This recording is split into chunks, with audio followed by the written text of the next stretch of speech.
And the iconic Dr. Jones, played by Harrison Ford, has filled many generations with joy and a sense of adventure. But what is next in the story for Indy? For today's On Our Mind, we're asking, who would make the best Indiana Jones in a series reboot? All right. Well, I wouldn't say it's, you're not going to like this answer, Michael, but I haven't really watched Indiana Jones. I've never watched the movies through and through.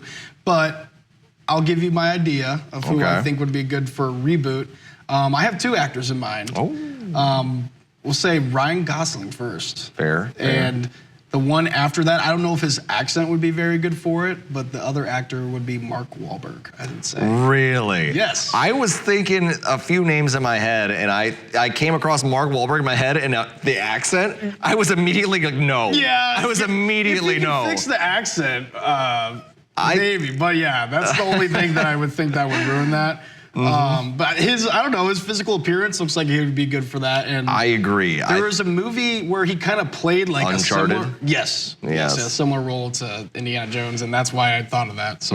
No, I thought of that, and I thought he did a bad job, and that's why I immediately cast him out. But I think, just looking at it, I think Chris Evans now would do a great job. Yeah, once you mentioned that to me earlier, I was like, okay, that's a good one. Because I think he's really grown as an individual. I think he was great as Captain America. You know, he was a good, heartthrob as whatever he was doing, the rom-coms younger. Nowadays, he's aged a little. I think he's matured a little bit. And he's kind of got that, old archaeological professor vibe to him. He's getting there, I think. He's getting there. I think give him a few more years and he'd be perfect for the role. Put him in the old, ager a bit, and, he'll get there. And, I'm sure he wouldn't want to hear that. No, he probably wouldn't appreciate that. But I think he's a good option number one. I think Chris Pine would be a pretty decent number two. I'm trying to remember. Okay, he was Captain Kirk in the reboot of Star Trek movies. I didn't really watch Star Trek. Yeah, I didn't. I only watched the one, but he was in a couple other things, but I can't for the life of me remember. But I remember his vibe, and he could probably pull it off quite well, I think. I gotcha.